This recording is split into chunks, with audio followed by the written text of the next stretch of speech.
আপনার হার্ট ক্ষতিগ্রস্ত হয় যখন আপনি অতিরিক্ত লবণ এবং অতিরিক্ত চর্বিযুক্ত খাবার খান। আপনার ফুসফুস ক্ষতিগ্রস্ত হয় যখন আপনি ধোঁয়াযুক্ত শ্বাস নেন এবং আপনি ধূমপান করেন। আপনার পরিপাকতন্ত্র ক্ষতিগ্রস্ত হয় যখন আপনি লম্বা সময় না খেয়ে থাকেন, সকালে নাস্তা স্কিপ করেন কিংবা অতিরিক্ত ভাজা পোড়া বা অতিরিক্ত মশলাযুক্ত খাবার খান। আপনার লিভার ক্ষতিগ্রস্ত হয় যখন আপনি অ্যালকোহল সেবন করেন এবং ফাস্ট ফুড, জাঙ্ক ফুড ইত্যাদি বেশি খান।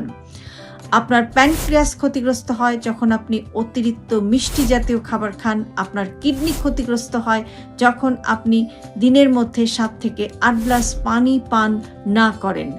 আপনার চোখ ক্ষতিগ্রস্ত হয় যখন আপনি অন্ধকার ঘরে মোবাইল, ল্যাপটপ অথবা কম্পিউটার কিংবা যে কোনো ধরনের স্ক্রিন ব্যবহার করেন। আপনার ব্রেইন ক্ষতিগ্রস্ত হয় যখন আপনি নেতিবাচক চিন্তা করেন বা নেগেটিভিটি এসে আপনার উপরে ভর করে।